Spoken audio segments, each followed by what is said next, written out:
Hey guys, welcome to the channel Motivation Myself. நேற்று நம்ம திருவண்ணாமலை கிரிவலம் வீடியோவில் பார்த்தீங்க அப்படின்னா அவ்வளோ ஒரு சந்தோஷம், அவ்வளோ ஒரு ஹாப்பினஸ், அப்படி ஜாலியாக ரொம்ப அப்படியே அவ்வளோ என்ஜாய் பண்ணிட்டு இருந்தோம்.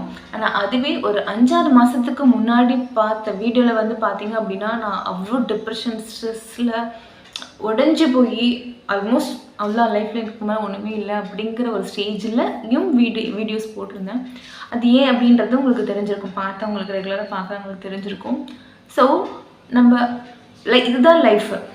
ஒரு கட்டத்தில் நம்ம அப்படி உடஞ்சி போவோம், ஒரு கட்டத்தில் ஒரு சில ஸ்டேஜஸில் நேற்று மாதிரி நம்ம ரொம்ப ஹாப்பியாகவும் இருப்போம்.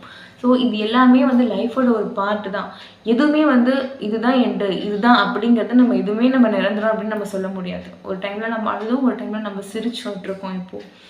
ஸோ டஃப்பான சுச்சுவேஷன்ஸ்ன்னு வரும்போது நம்ம விட்டு கொடுத்துடக்கூடாது. ஓகே போச்சு, எல்லாம் போச்சு அப்படின்னு சொல்லிட்டு நம்ம அதை வந்து முடிவு பண்ணிடணும் அப்படின்னு ஓப்பனாக சொல்கிறேன். அது சூசைட் பண்ணிக்கலாம், வாழ்க்கையை முடிச்சுக்கலாம் அப்படிங்கிற எண்ணத்துக்கு நம்ம போக வேண்டிய அவசியமே கிடையாது.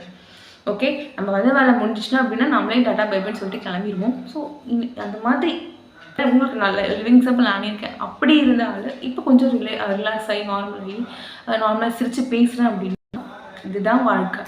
ஓகே, ஸோ அவசரப்படாதீங்க, எல்லாமே கடந்து போகும், எதுவுமே நிரந்தரம் கிடையாது. நம்ம என்ன வாழ்க்கையில் நடக்குது அப்படிங்கிறது அது ஒரு ஜேர்னி மாதிரி கடந்து போய்கிட்டே இருப்போம். இது வேணாலும் நடக்கட்டும், நம்ம ஸ்ட்ராங்காக மட்டும் இருந்தால் போதும். ஓகே, நம்ம எல்லாத்தையுமே ஈஸியாக ஹேண்டில் பண்ண முடியும். அதுக்காக இந்த வீடியோ. ஸோ இந்த மாதிரி நிறைய வீடியோஸ் இருக்குது அப்படின்னா நம்ம சேனலில் ஃபுல் வீடியோஸும் இருக்குது. மோட்டிவேஷன் மைசெல்ஃப் சப்ஸ்கிரைப் பண்ணிட்டீங்க அப்படின்னா அதெல்லாம் மிஸ் பண்ணாமல் இங்கே பார்க்கலாம். தட்டப்பேர்.